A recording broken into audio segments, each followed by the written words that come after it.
Hello guys, welcome to my channel Miss Recap. Today I am going to explain 2020 comedy drama romantic movie called Looks That Kill. In a psychologist's office, teenage boy Max says he wishes he could just be normal, but this is impossible. The reason why his whole face is covered in bandages is that he was born with a face so amazingly beautiful that it kills anyone that sees it. At least it is not a painful death, since they usually are happy to have seen his pretty face. Max shares the story of his birth, explaining he killed the nurses and the doctors of the hospital that saw his face. But luckily, his parents are immune to their son's beauty.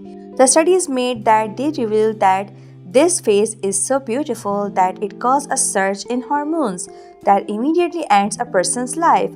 For this reason, the family had to move to a small town and take as many precautions as possible, like deciding to homeschool Max to protect him and the other kids.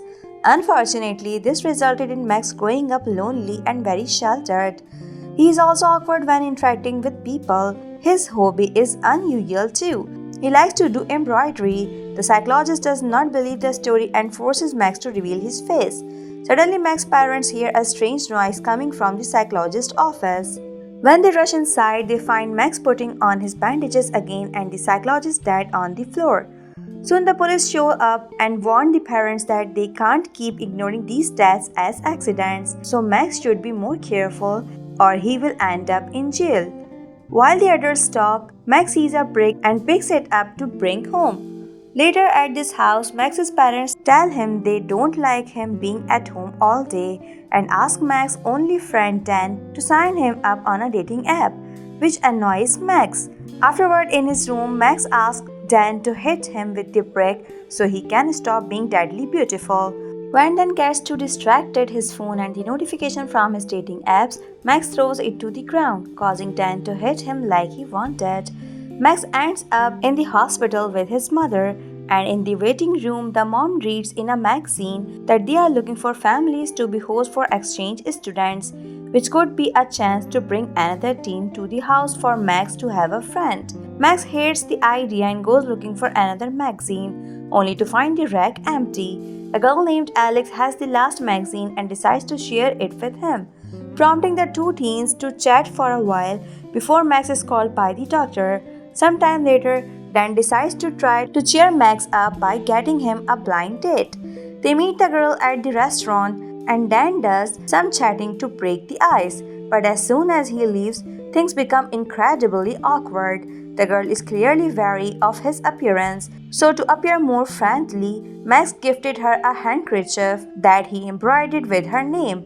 Things are starting to look better, but suddenly some noises warn them that Craig is causing trouble in the restaurant. The guy suddenly approaches their table and sits with them with the intention of flirting with the girl.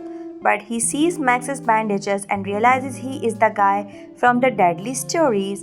He is very rude and intimidating, so Max tries to leave to avoid trouble, accidentally knocking their drinks when he stands up.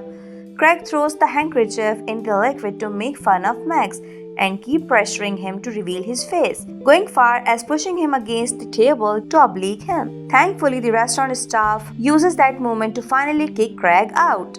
The Max asks the girl for another date, but she is now scared of his face and turns him down. After such a disastrous date, Max thinks he will never have a normal life and goes to the nearest bridge to try to end things. Suddenly, Alex shows up and teases him for what he is doing, which starts a conversation about his life. Candy and Max's dream of swimming in a tub of jelly beans. In order to distract him, Alex invites Max to come with her and they take a bus to a retirement home, where he is introduced as Rosemary and Esther, two old ladies that have terminal conditions. However, they are still very lively, and the four of them have a wonderful afternoon together.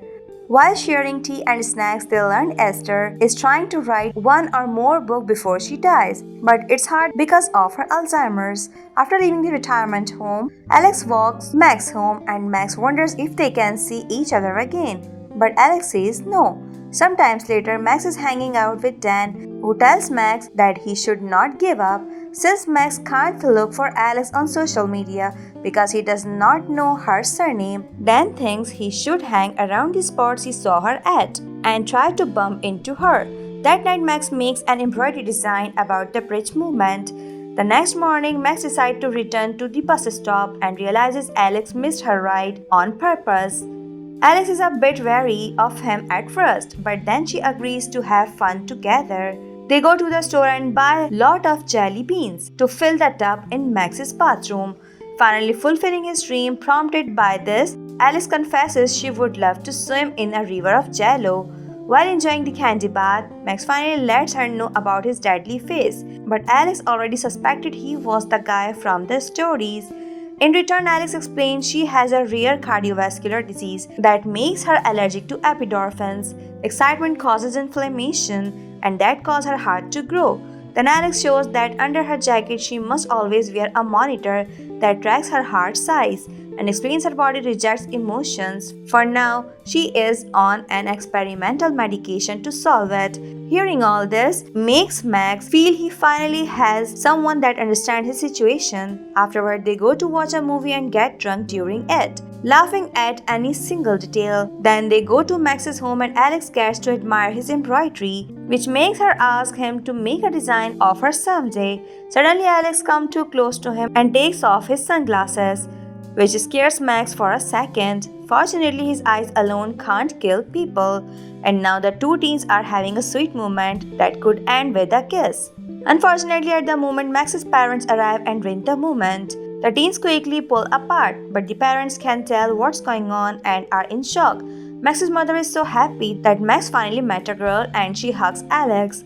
The parents also introduce them to Yushan, an exchange student that will be living with them from now on. She is also brought a cat with her. However, she is pretty antisocial and ignores the family most of the time. Even at dinner time, she orders her own food so she can eat alone. From then on, Max and Alice begin hanging out together all the time, and they often visit the retirement home to have tea or play games with Rosemary and Esther. One day, the teens decide to go on a camping trip, and Max has an argument with his parents, who make him take Yushan with them. The next day, the group leaving for the forest ends up being composed of Max, Alex, Yushan, Dan, and his latest date. As always, Yushan ignores them, but the others have lots of fun exploring and taking pictures.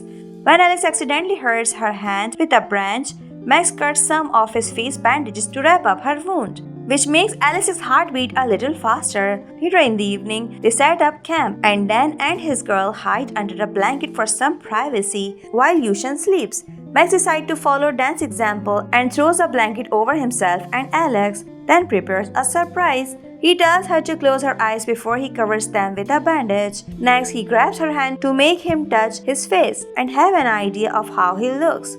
Max confesses he killed the girl that gave him his first kiss because she broke the rule and opened her eyes. So Alice comforts him by kissing him before leaving the blanket. Some days later, Alice calls Max to tell him they can't see each other today because her mother needs her to help with some chores around the house. Afterward, Max's mom asks him to get rid of their old Christmas tree, so Max takes it out with the help of Tan. Meanwhile, Yushan is having a smoke, and when she throws away her cigarette, she accidentally lights the tree on fire. Dan and Max rushes to try to put it off, and Dan accidentally gets his hand burnt. So they take him to the hospital. Once Dan has had his hands taken care of, the boys try to leave, only to bump into Alex and her room. It turns out Alex lied and she's been here all day. The boys try to introduce themselves, but Alex tells her mom that they are just co-workers from the retirement home, and they leave without another word.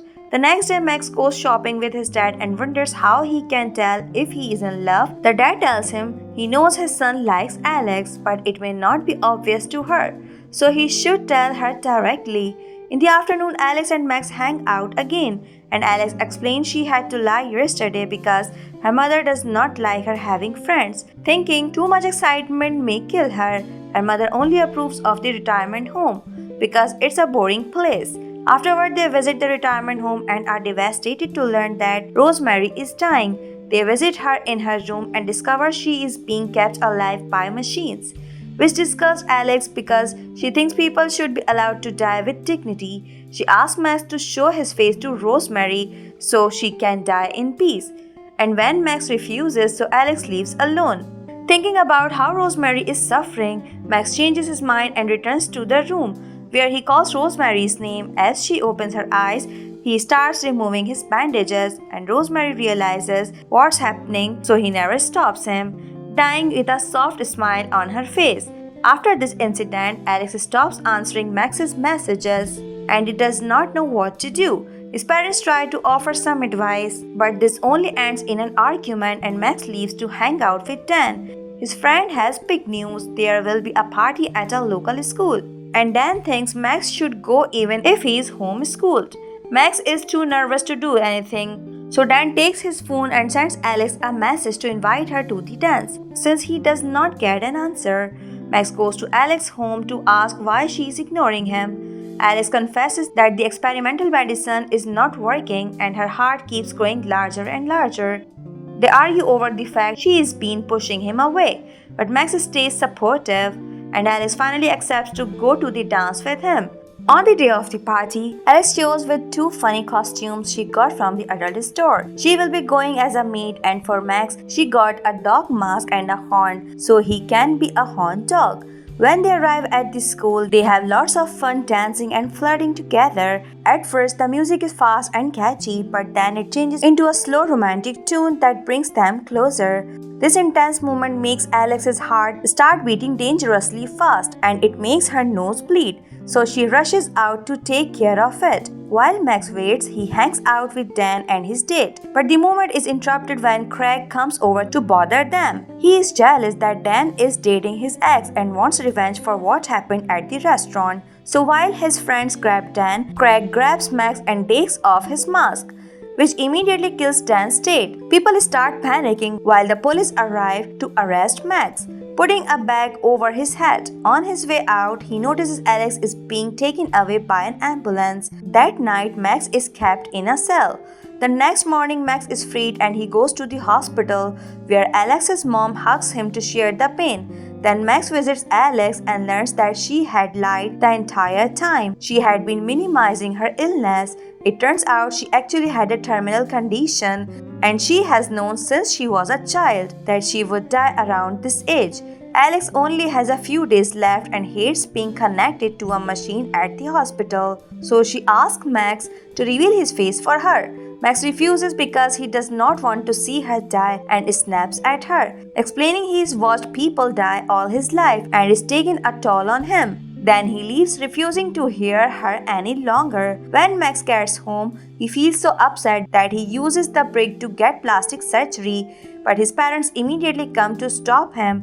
They hold him while he has a breakdown, but when the bandages slip down, he accidentally kills Yu Shen's cat.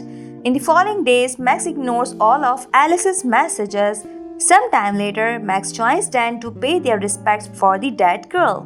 Dan is grieving, yet he still takes a moment to scold Max for ignoring Alex, making him see that he will miss the chance to say goodbye. The next day, Max visits Alex at the hospital and covers the wall with his embroidery as a way to apologize. He also shows her he made a design of her. Alex's condition is getting worse, so Max lies down next to Alex and removes his bandages.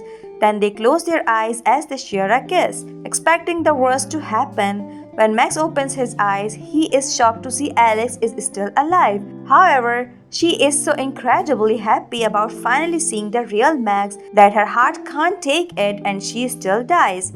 At least she has a smile on her face as she remembers all the time she spent with Max. Later, Max attends Alex's funeral, feeling completely devastated by the loss of the girl that ever cared for him. Afterward, he goes to the bridge, bringing an envelope with Alex's name on it. Inside the envelope, he puts jello powder that he throws it into the river so Alex's dream can come true. After Alex's death, Max turns to therapy and begins honoring the things Alex taught him. He continues to visit the retirement home to keep Esther company, and the police free him and Craig of all charges because the death of the girl was seen as a natural cause. This cause becomes famous though, and Max begins getting lots of letters from dying people asking for his help. Max begins understanding that death sometimes is necessary, and he begins visiting the people that write him in order to help them reach peace with a painless death. Max also discovers that Alice did not die because true love gave her immunity, which is also the reason why his parents never died either. Since Dan is Max's one true friend, Max can start hanging out with him without wearing the bandages. However, he needs to be careful because one day he forgets his face is uncovered and opens the door, accidentally killing a visiting Craig.